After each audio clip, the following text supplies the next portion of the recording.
Look at these absolute monstrosities. It looks like a little turd and it's sank to the bottom.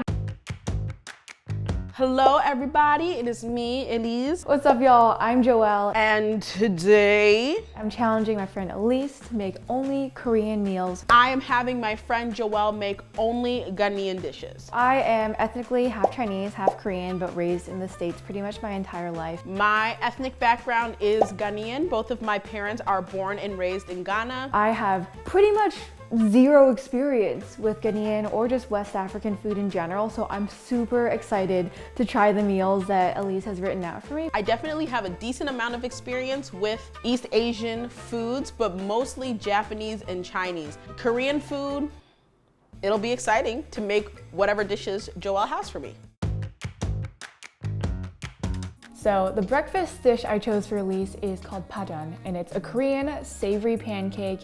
It's actually a relatively quick recipe, so I hope that it's not too crazy for Élise. You effectively make a batter. It honestly can have a variety of things in it, but oftentimes we'll have things like scallions, green onions, sometimes some seafood. It's really hearty, so I love to have it just pan fried and with a fried egg on top. That's my favorite way to eat it. And then with a little bit of soy sauce, makes it really delicious in the morning. This literally smells. I'm so excited to eat this. Plus, eggs are my favorite food. Let's get a taste.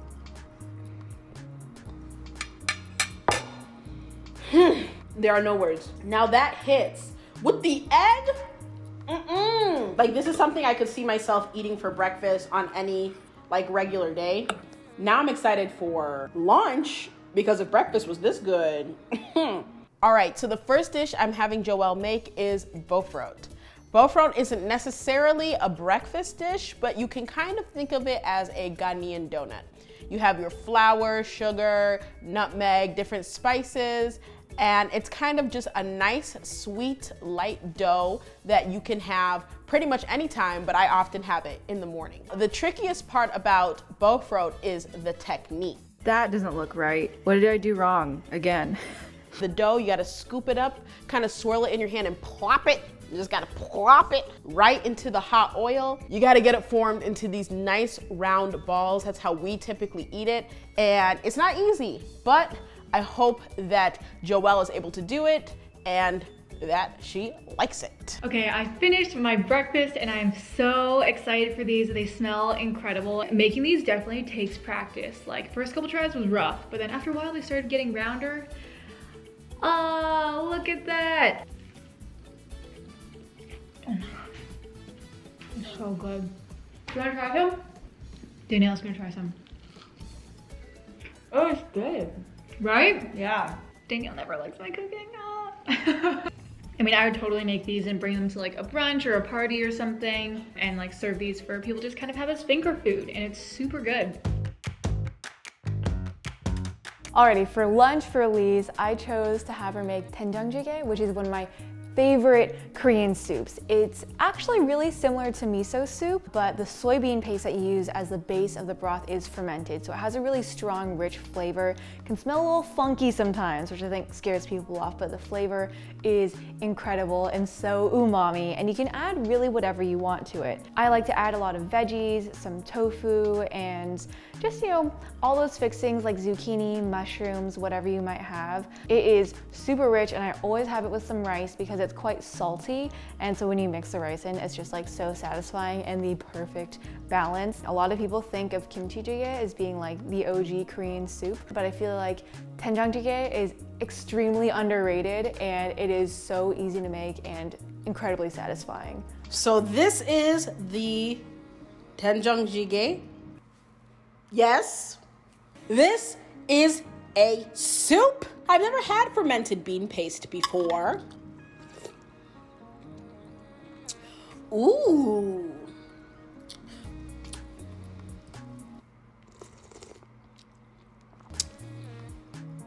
Okay. Very, very, very umami type flavor. Like, it's very deep. It's a deep, deep flavor. It's deep.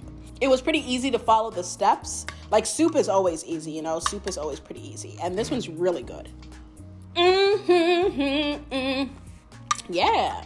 Okay, so the next dish that I'm having Joelle make for lunch is freaking jollof rice with a side of plantains. Jollof rice is a staple Ghanaian dish and very, very popular throughout all of West Africa. Ghana jollof rice is basically made up of jasmine rice and some tomato mixture, tomatoes, seasonings, habanero peppers, different things all combined together. You cook the rice in the tomato mixture and voila, you got jollof rice. Notice that something was smelling a little burnt. And though the top of my rice might look, you know, nice and ricey, dig a little deeper and you can see the bottom is like entirely charred.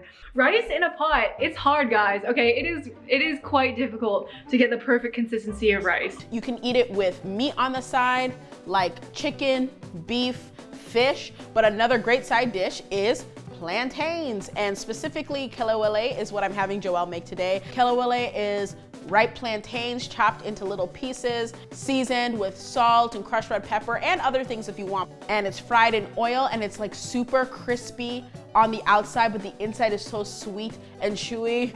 Oh, it's to die for. Besides being incredibly embarrassed by my lack of culinary skills and ability to make rice, which is a really fundamental dish of my culture as well, because we're babied with rice cookers. I'm really excited to try my jollof rice and kelewele. I think it'll taste really good despite it looking a little burnt. Despite everything looking a little burnt. My plantains looked a little burnt too, but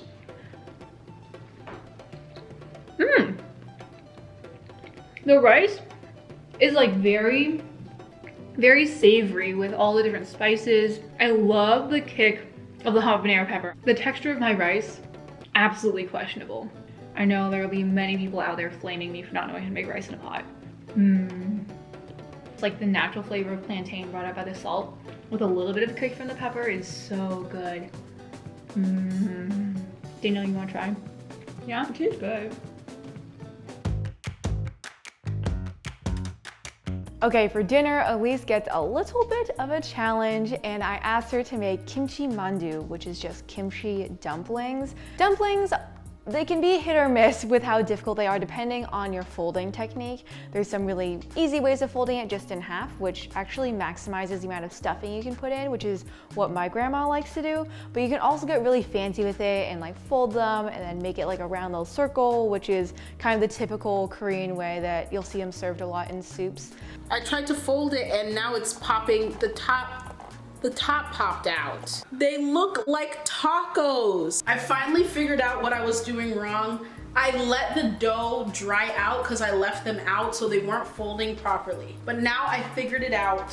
You can eat it with a bunch of Korean side dishes. I feel like every Korean dinner is never just one dish. You always have like, you know, maybe your entree, but then all the banchan, all the little side dishes, and then your rice, of course, which kind of makes everything feel like a feast, which I love. Dumplings you could have in a soup. You could have it steamed or boiled or literally just like thrown on a pan and then it gets nice and crunchy on the bottom, which is one of my favorite ways of making it, but it's really good. So I hope she has a good old time with that. All right, I'm done with these dumplings. I think I did a decent job with the shaping. It took such a long time to shape.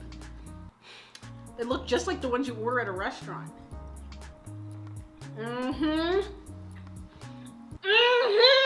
I love kimchi and it just all gives it this really rich flavor, but this is like the perfect amount of spice with the pork and the vegetables inside. It's really good. Korean food, A+. All right, so the last dish I am having Joelle make today is fufu and chicken soup. There are so many different variations of soup in Ghana, and one common one is something called a light soup, and this specific one is chicken light soup. It is made with chicken, tomatoes, onions, a bunch of seasonings, all boiled together to create this nice, light, savory soup. The soups can be eaten with rice, but very commonly they are eaten with something called fufu. Fufu is this large mound of starchy dough, usually made out of plantain, cassava, or cocoyam, and it is a very, very common thing to eat with your soups and stews in Ghana. I looked at 5 different grocery stores in my area, went to every single little market I could find, And none of them sold the flour. If you live in the Bay Area and know where to get fufu mix, let me know, because I'm kind of bummed that I didn't get to make it. They're not too complicated, but they can be a little tricky. Yeah, I hope she has fun. Oh, this smells really good. I love like stewed anything, honestly.